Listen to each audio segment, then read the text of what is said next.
So I'm going to show you how to transfer an image. You're going to need a piece of graphite paper. It's got a light side and it's got a dark side. You'll need your template, so I'm going to copy the swan and the piece of paper you're transferring your image to. So first things first, take your piece of paper, then take your graphite paper. Make sure you're putting the dark side down. Put it underneath the image so it's like a sandwich. Paper, graphite paper, paper. And then all you're doing is using a pencil and tracing over your image.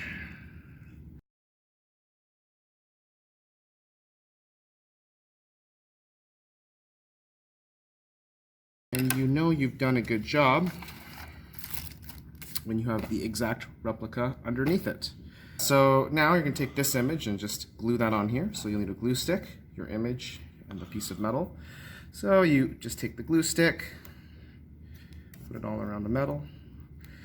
This is not permanent, but it will hold the paper long enough for you to do what you need to do on it.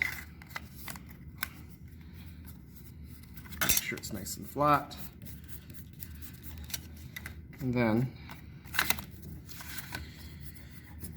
you can grab a pair of scissors, or you can take an X-Acto knife and just trim off the excess.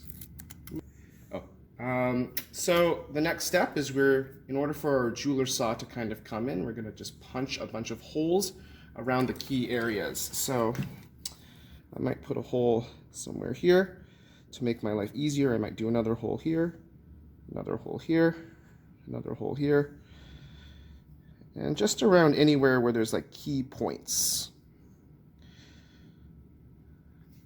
So these are kind of some of my holes. I might put an extra one there later. So now we're going to start to punch those holes. So again, you're going to lift this handle up, and then you're just going to line it up to where that dot is and just gently drop it, and then lift up. And we're going to do this being very careful of all that detailed work.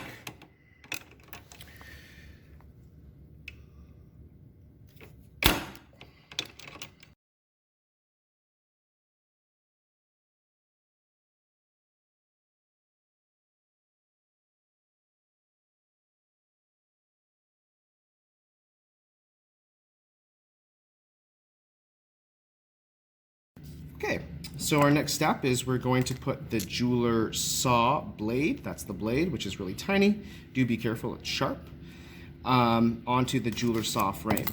Now, a blow up of this is what the saw looks like magnified. You want to make sure that the teeth are pointing downwards, so all the teeth are pointing down, and you also want to make sure that the teeth are facing outward. So, essentially, this was a blow up of the blade. It should look like this. All right, so let's put this blade on. The very first step is to loosen this. Sometimes there's a sticker. There we go. I'm just going to lock this in place for now.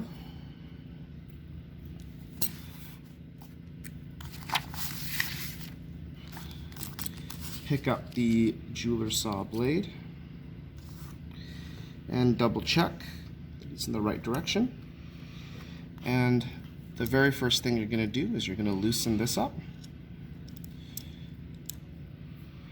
The jeweler saw blade comes on this half. Don't worry about the top yet, we'll worry about that later. And then we're going to start to tighten that up.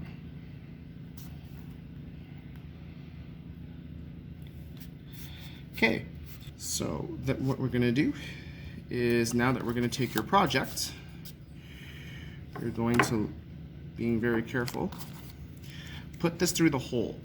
Now, if you want to see your design, it's really important that you put the drawing side upward. That way you can actually see what you're doing. So I'm going to insert that up on the top there. And so now that this is kind of hanging there, I'm going to tighten this into this. So that will require me to loosen this down a bit.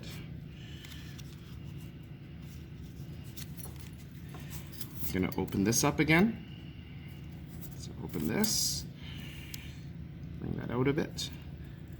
As you can see, I don't need to back this out all the way.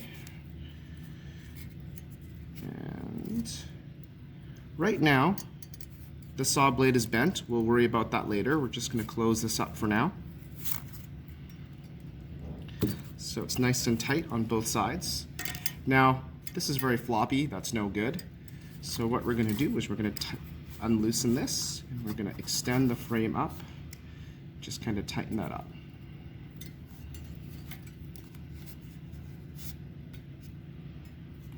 You know you've done a good job when the image is up on the top.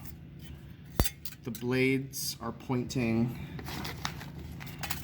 outward and the points are pointing down. And if you listen carefully, there's a high-pitched twang. All right, now we're ready to cut.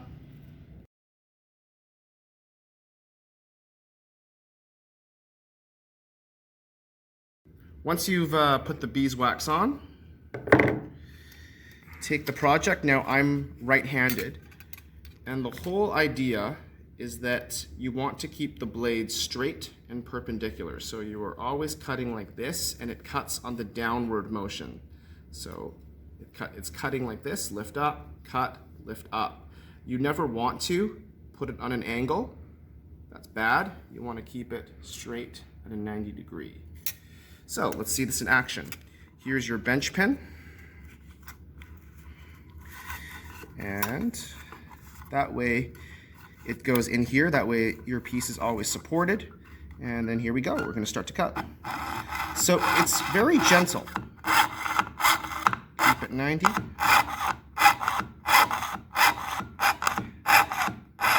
And you're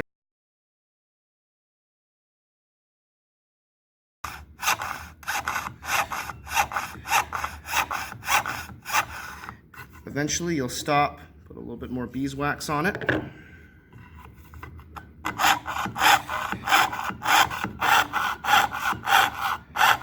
So it's nice and slow, and you are always rotating your work if there is a curve.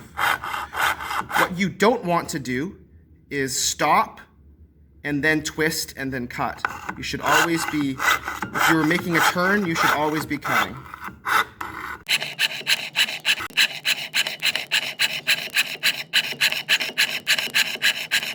And take a break, put a little bit more wax on. Carry on. So again, it's down, release pressure, down, release pressure. Keep it straight. You do not want to be cutting down like this. So you're just going to keep going.